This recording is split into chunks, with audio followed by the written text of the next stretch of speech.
Hello, comparative religion students, and welcome to the first of two presentations on our first major monotheistic religion, Judaism. Now, in the previous lesson from last week, I gave you kind of an origin lesson on monotheism, and we talked about some early forms of monotheism and how they don't really survive. And we also looked at what makes monotheism unique and some challenges that monotheism has, not only for itself, but some challenges that it brings to the world as well. Well, today we're going to start with our first major monotheistic religion, Judaism, and then we're going to move to Christianity, then we're going to move to Islam. As we go through these next two presentations, I will try to give you a heads up and tell you what I want you to take down. There is a lot of material to cover on all the monotheistic religions. So it might be a good idea to have that quiz review worksheet pulled up or out, and you can fill in some of the questions as we go through that. That might be a good way of keeping track of this information, okay? Otherwise, be sure you are taking your own notes. There will be a quiz on this at the end of the week. Because of where we are in the class, we've got quite a lot to cover between now and the end of the year, so we're going to be flying through it as quickly as possible, but as thoroughly as possible. So just be prepared for a lot of information and some checkups here over the next couple of weeks. All right, so let's talk about Judaism and the history of Judaism. Now, Judaism begins with Abraham, okay? Abraham of Ur. And I want you to get down Abraham, okay? Abraham was told by God to settle in the land of Canaan sometime around the 19th century BCE. And we're not sure about that specifically. We got question marks there in circa 19th century BCE. Canaan is considered the promised land for the Jews, and there is a long struggle to return and claim Canaan. In fact, you're going to hear about it if you study the Torah, you study the Old Testament, you hear Canaan mentioned a lot. This is the homeland that the Jews hope to return to someday, okay? So Abraham is considered the founder of Judaism. In fact, he's kind of the founder of all three monotheistic religions because all three of them come back to him. So he's kind of the founder. He also has the first covenant between him and God. And I want you to get that down too. A covenant is a promise between God and his people, okay? And there's actually several parts of the covenant that Abraham makes with God. The first part, the Lord had said to Abram, leave your country, your people, and your father's household, and go to the land I will show you. So God promises to take Abram or Abraham to the land, and there he will make you a great nation, and he will bless you, and he will make your name great, and you will be a blessing. Okay, I will make you a great nation, I will bless you, and your name will be a great blessing. I will bless those who bless you, and whoever curses you, I will curse, and all peoples on earth will be blessed through you. And that's found in the book of Genesis, chapter 12, 1-3. So a covenant is promised between God and his people. Abraham is promised the promised land, and he's going to be a great nation. He's going to be the founder of a great nation. Now, here's a little family tree, okay? You have Abraham. Abraham had two sons, one through his wife Sarah, and one through Sarah's maidservant Hagar. The son born to Hagar was Ishmael. The son born to Sarah was Isaac. Okay, Isaac marries Rebekah. Isaac will have two sons, Esau and Jacob. More about them later. Okay. All three monotheistic religions trace their heritage back to Abraham through his sons. Okay. Now, Isaac, his son by Sarah, his wife. Isaac's son Jacob will have 12 sons. Jacob is known as Israel, and the 12 tribes are the 12 sons of Israel. They will form the Hebrew kingdoms, and you need to know who the 12 tribes are. They are the sons of Jacob, and they will form the Hebrew kingdoms. They will move into Egypt, and they will become enslaved. And this is where the Hebrews come from that are the first practitioners of monotheism and also are key players in the story of Moses, who we'll talk about in just a second. So Isaac is Abraham's son by his wife Sarah. Isaac has a son Jacob. Jacob has 12 sons. Those 12 sons will be the 12 tribes of Israel. Okay. Ishmael is Abraham's son by his wife's maid Hagar. Okay, so Hagar was Sarah's handmaid. Now, here's the deal: the angel had come to, God had come to Abraham, and basically said you're going to be a great people. And Abraham was quite old when this happens, and Sarah was barren; she wasn't able to give birth, or she wasn't able to conceive. Okay, so then there's this promise of a son. Sarah gives Hagar to Isaac, thinking that's the way the son is going to come. Okay, I can't have any children, so it must be through Hagar. Hagar does conceive, and her son is Ishmael. Ishmael's descendants will settle in Arabia and embrace polytheism. They're the Arabs, okay, or the Arabs. Muslims trace their heritage back to Abraham through Ishmael. Okay, they consider Ishmael to be their forefather. So we'll hear more about Ishmael when we get to Islam and the Muslims. All right, but Ishmael is Abraham's son through Hagar. Right now, the 12 tribes, which are the sons of Jacob, who is the son of Isaac, after the return to Canaan, the 12 tribes will have to fight many kingdoms for control of the region. Because what happens is the Israelites leave, they go to Egypt, they become slaves, they escape slavery in Egypt, they come back to the promised land, they come back to Canaan. And to gain that land, they're going to have to fight a bunch of kingdoms. Eventually, the 12 tribes will split, and I want you to get this split down. The 10 northern tribes will be Israel, the 2 southern tribes will be Judah. And then there's several stories where the tribes, not only they split, but they're conquered by a bunch of peoples. Okay, the first being the Assyrians. We talked about the Assyrians before. The Assyrians were very powerful. They were very cruel, and they will eventually take over that region.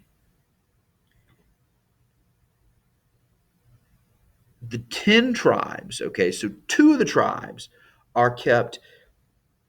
And if you know the story of Israel, 2 of the tribes are kept based on that first covenant, that first promise made to Abraham.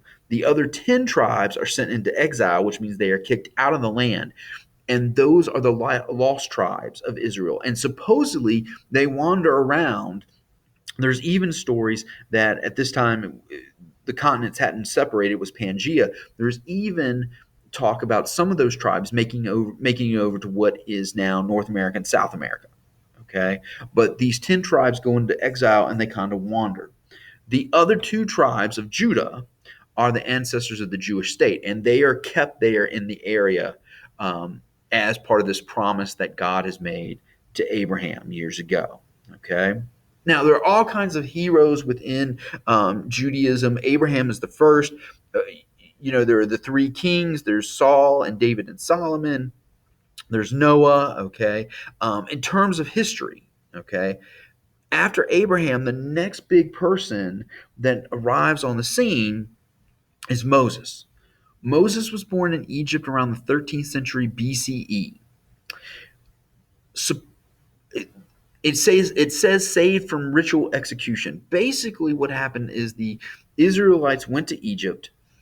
They had very good relations with the Egyptians. Over time, there was a change in the Egyptian leadership, and the new Pharaoh didn't know about the Israelites and the relationship that they had with Egypt. And basically, this new Pharaoh sets out to kill them, okay, because they've become too numerous in the land, and he's worried that he's going to lose his power. Part of that was all Hebrew babies up to the age of 2 were supposed to be killed. Okay, Moses gets saved from that execution. He's put in a basket by his mother and his sister, and he's floated down the Nile, where he is rescued, believe it or not, by Pharaoh's daughter. Okay, who was not able to conceive herself, and she raises Moses as a prince of Egypt in the palace. Moses is going to kill an Egyptian and then flee into the wilderness as a fugitive. And while he is escaping justice, or while he is escaping the crime in Egypt, he encounters the burning bush. And the burning bush is God speaking to him. Okay, and this is what it said. The Lord said, I have indeed seen the misery of my people in Egypt. I have heard them crying out because of their slave drivers, and I am concerned about their suffering. So I have come down to rescue them from the hand of the Egyptians and to bring them up out of the land into a good and spacious land, a land flowing with milk and honey. So God, through the burning bush, tells Moses he is going to rescue the people, the Israelites, out of Egypt and bring them to the promised land. Okay. And God is going to use Moses as an instrument to bring that freedom. Okay. Now, Moses goes back to Egypt, right? He meets up with his brother Aaron, and they go to begin this process of freeing freeing the Israelites from the Egyptians. God is going to send 10 plagues, okay? And you need to get down this. The 10 plagues were attempts to free the Jews from their enslavement, okay? And we'll talk about them real briefly here. Each one of the plagues is a specific attack at one of the Egyptian gods and one of the powers of the Egyptian gods. What ends up happening, okay, is each one of the plagues, Pharaoh's heart is hardened. And it is not until the 10th plague, which is the most severe, that he will let the Israelites go. Okay, so here are the 10 plagues. Again, each one is attacking a specific Egyptian god. And you do not have to copy these down. I'm just giving them to you for your knowledge. Okay, the first is the water in the blood. Okay, take thy rod and stretch out thine hand upon the waters of Egypt, upon their streams, upon their rivers, upon their ponds, that they may become blood. Right? And there will be blood throughout all the land of Egypt, both in vessels of wood and in vessels of stone. Then comes frogs, okay, and they come into thine house and into thy bedchamber, upon thy bed, and into the house of thy servants. Then there's gnats and flies. Then the livestock get diseased, okay. There's boils on the people. There's thunder and hail, there's locusts, there's darkness, and then last is the death of the firstborn. And Moses said, Thus saith the Lord, about midnight I will go into the midst of Egypt, and all the firstborn in the land of Egypt shall die, from the firstborn of Pharaoh that sitteth upon the throne, even of the firstborn of the maidservant that is behind the mill, and the firstborn of the beasts. Pharaoh's son does die. And because that happens, Pharaoh decides to free the Israelites, and he will let them go to the promised land. Now, in each one of these 10 plagues, like I said, Pharaoh's heart is hardened until the last, but each plague, it affects the Egyptians, but it does not affect the Israelites. They are protected from each one of these plagues. This last one, the death of the firstborn, is going to be the basis for the holiday of Passover. Passover will commemorate the 10 plagues and the escape from Egypt. Okay. Now, after Pharaoh lets the Israelites go, they will wander, okay, in the wilderness. Moses will become their leader. Okay. They wander for 40 years across the deserts of the Sinai Peninsula. Pharaoh has a change of heart. He tries to come and get the Israelites back.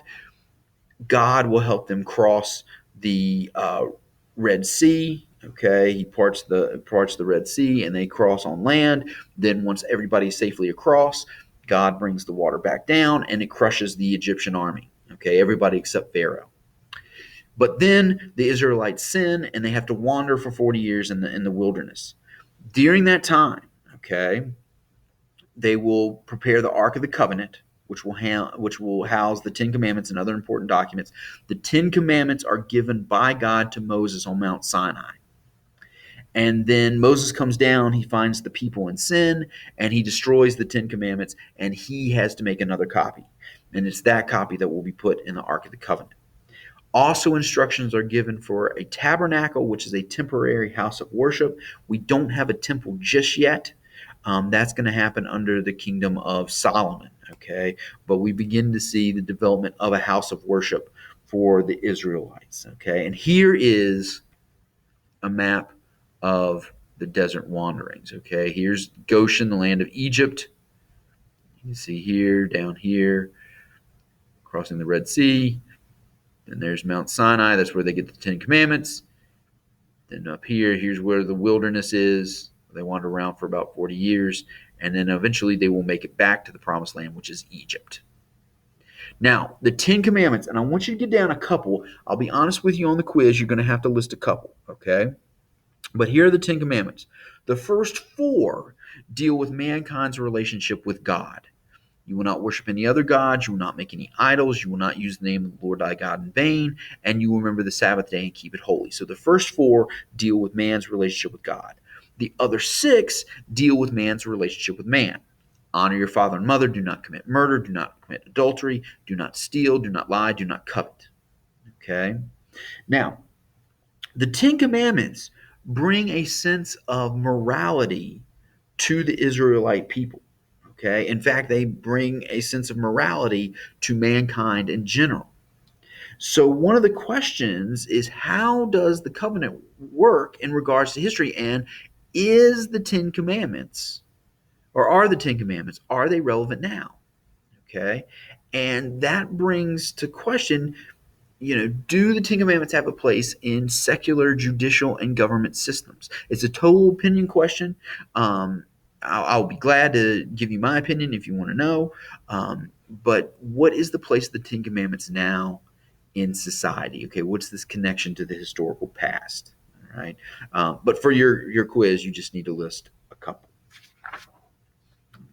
Now, back to the story. Okay, so the Israelites have made it back into Canaan. They're going to reestablish the kingdom. In the 11th century BCE, you have King David. He's going to capture the city of Jerusalem. Jerusalem will become the capital. After David comes Solomon. Okay, Solomon will build the first Jewish temple in Jerusalem. And Jerusalem is going to be the holy site, the holy city for the Jews. Between 598 and 582 BCE, the Jews are conquered by a new Babylonian king, King Nebuchadnezzar, and they're sent into exile. We'll talk about that in just a second. In the 530s BCE, Cyrus of Persia takes over, takes over Babylonia. He will allow the Jews to return to Canaan, now called Palestine. And in 515 BCE, the Second Temple will be constructed. Now, what is this period of exile? Okay, I want you to get down this period of exile. The exile is the period of time the Jews are kept in Babylon. Prophets are going to keep the faith alive by conducting prayer and discussion meetings on the Sabbath, which is the Jewish holy day, as well as specific festival days, and we'll talk more about them in part 2. We also see, since the Jews are scattered away from Jerusalem, Jerusalem is where the temple was, that's where they were supposed to go to worship, we also see the beginnings of the synagogue, local houses of worship that will keep the Jewish traditions alive. During the exile, we begin to see the writing down of the history. The Torah, actually, Moses is supposedly the author of the first 5 books, and those first 5 books, the Torah, are kept in the Ark of the Covenant with the Ten Commandments. Okay, the Torah is still around today. It is the first 5 books of the Jewish Bible, or the Old Testament in the Christian Bible. Okay, Genesis, Exodus, Leviticus, Numbers, and Deuteronomy are the Torah, the first 5 books. Then the next big piece in the 300s, there's persecution by the Greeks. Greek culture arrives through Alexander the Great and his successors. Then you have King Antiochus, which wishes to increase Hellenization. That's the Greek culture. Hellenization is Greek culture. This is met by resistance with the Jews. The king retaliates by prohibiting the Jews from practicing circumcision, by owning copies of the Torah, and by keeping the Sabbath. Okay, and he tries to force the Jews to worship Zeus. The Jews are going to rebel, and there is a call for the Jews to return to the way of the fathers. We mentioned this briefly when we're talking about polytheistic societies and the Zealots. There's a group of Jews that are concerned that they have become too worldly because of the influence of the Greeks here and then later the Romans. And there's this call to return to the original way of the fathers, the original form of Judaism. Then in 165, we get the Maccabean Revolt. And I do want you to get this down, okay? The Maccabean Revolt was led by a priest named Matthias. Matthias killed a commissioner who had ordered him to make a sacrifice to Zeus. And Matthias and his followers flee into the desert. His son, Judas Maccabeus, okay, was actually recaptured most of Jerusalem and restored Jewish worship. Today, and this is the part I want you to get down, today this Maccabean revolt is celebrated with the holiday of Hanukkah, okay, also spelled with a CH. According to this, when they get back to Jerusalem, they're going to worship again. They set up the menorah, they set up the lampstand. They're a little bit of oil, okay, but they don't think the oil is going to last, and the oil ends up lasting for 8 days. So they keep the holy candlestick, the menorah, lit, and by the time the 8 days are over, they have more oil that they can keep the menorah going all the time. So this miracle is remembered in the holiday of Hanukkah.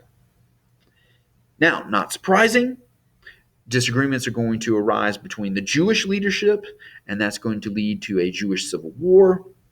And eventually, in 63 BCE, the Roman general Pompey is going to take over Palestine and declare Palestine, or Israel, a Roman province.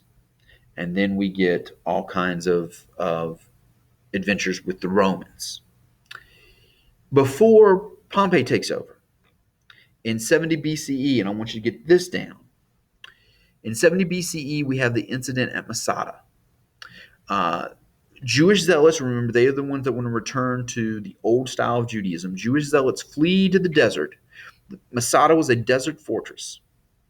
And these Jews flee to the desert, men, women, and children, and they basically barricade themselves in this fortress in an attempt to remain independent. Of course, the Roman Empire is not happy about that, so the Roman Empire sends its legions after this group of zealots. And when the zealots see the Romans coming after them, instead of compromising their belief system, they end up committing mass suicide when they realize the end is near. So that's what happens at Masada, is this mass suicide, that the Jews are willing to kill themselves instead of cave to their belief system or cave to the Roman belief system. They want to preserve their ideas, so they're willing to commit mass suicide when they realize the end is near. In 63 BCE, Judah or Judea becomes a Roman province. Again, this Hellenistic culture continues. Parts of the Old Testament begin to be translated into Greek for Greek-speaking Jews. Again, these divisions are going to arise with the zealots, like we want to go back to the way things were. And we've already kind of talked about that with some of the earlier lessons, and we're going to see it again when we get to Christianity and the emergence of Christ. Okay, Christ is going to come during this period of time when the zealots are looking for a return to the true form of Judaism. Now, the last thing we're going to do today is we're going to get down the 4 influential groups in Judaism in ancient times. Okay, and all you need to do is and I'm sorry, it's not 4, it's 5. All you need to do is list them. Okay, all you need to do is list them. You have the Sadducees. The Sadducees were aristocratic. They're a very liberal group. They are not afraid of Hellenization. They are willing to compromise and adopt some of these customs of Greek culture along with their Jewish culture as well. Right below them are the Pharisees. The Pharisees are the most pious members, and they have the strongest passion for the Jewish faith. The Sadducees and the Pharisees are often very power hungry. Okay, they want to be in control. Then you have the Herodians, which are loyal to the Roman governor Herod. Okay, they are also Jews, but really their first allegiance is to Herod, the royal governor. Then you have the Zealots, who are opposed to Roman rule. The Zealots are actually opposed to the Pharisees and Sadducees because they say you guys are caving too much. They don't like the Romans. They don't like Roman rule. They don't like Roman occupation, and they are not afraid to use violence to get a return to the true form of Judaism. And then you have the Essenes. They preach nonviolence. Okay, they live a very monastic life, and it is the Essenes that are going to be responsible for the Dead Sea Scrolls. Okay, that are found in the 50s, I think, which contribute greatly to validating a lot of the scripture in the Old Testament or the Torah. Okay, they kind of validate and explain some of the scripture that is found in the Old Testament or the Torah. Now that's it for lesson 1. Okay, when we pick up tomorrow, or when we pick up with lesson 2, we're going to start with the diaspora, and then we'll get into Judaism Judaism as it interacts with Christianity and Islam. We'll talk about some modern Jewish groups.